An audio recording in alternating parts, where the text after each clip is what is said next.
Our government officials are instructing Canadians in parts of Mexico to keep a low profile and follow the advice of local authorities following Sunday's sudden wave of violence. Jeffrey Dale has been in Puerto Vallarta since last Wednesday, joining us now via Zoom. Jeffrey, thanks so much for being with us. If you can just talk a little bit about the situation, where it is right now, and if you feel safe. Thank you. Yes, I do feel safe. I was just out this morning. I walked around my block to see if there was anywhere that I could get any food, and the police are out now.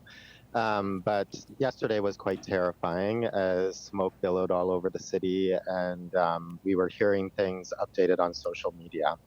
You also shared stories with or photos. You shared photos with us. We're seeing some of those photos here. What was it like seeing the chaotic scenes, those scenes right before your eyes? And did you know what was happening in that moment?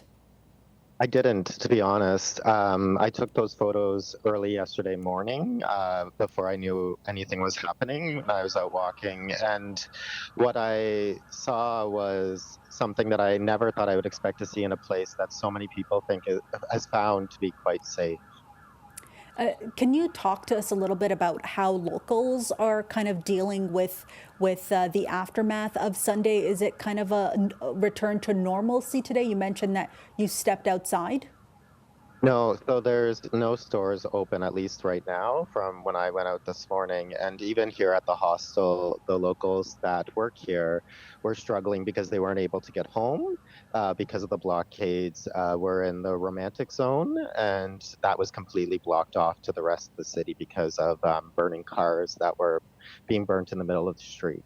Yeah, I was going to ask about those folks who work at the hostels, whether it's the hostels or it's these resorts, how they're able to move around. Do you have any indication of whether or not they feel safe getting to and back home?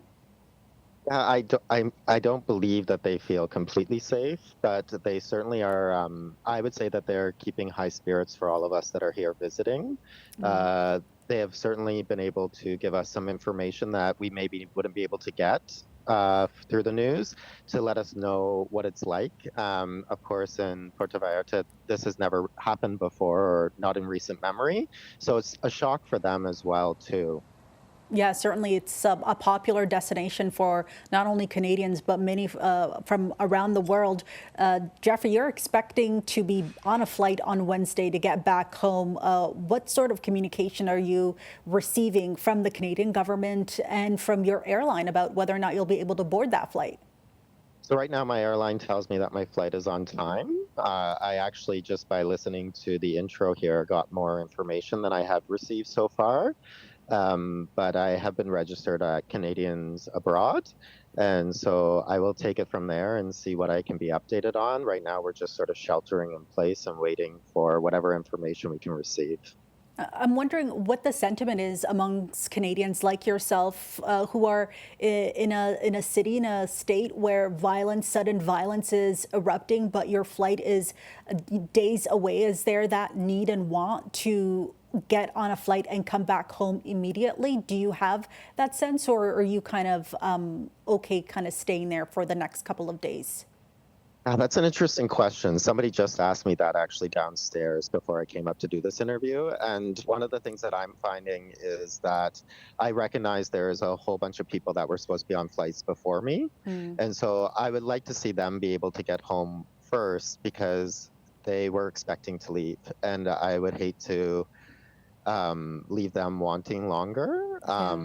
While I can be and am quite concerned, I would say that I feel secure where I am, and Okay. the people here have been amazing, so that has really helped. But I'm sure there are many people that are struggling right now. I heard from people that were at the airport on Sunday, and they were quite terrified. Yeah, it's a scary situation. You're there for a vacation, and all of a sudden you're seeing vehicles set on fire and smoke. Jeffrey, we hope you stay safe. We hope you are able to get on this flight home, you and the thousands of Canadians in Mexico. Thank you so much for taking the time to speak with us. Thank you very much for speaking to me.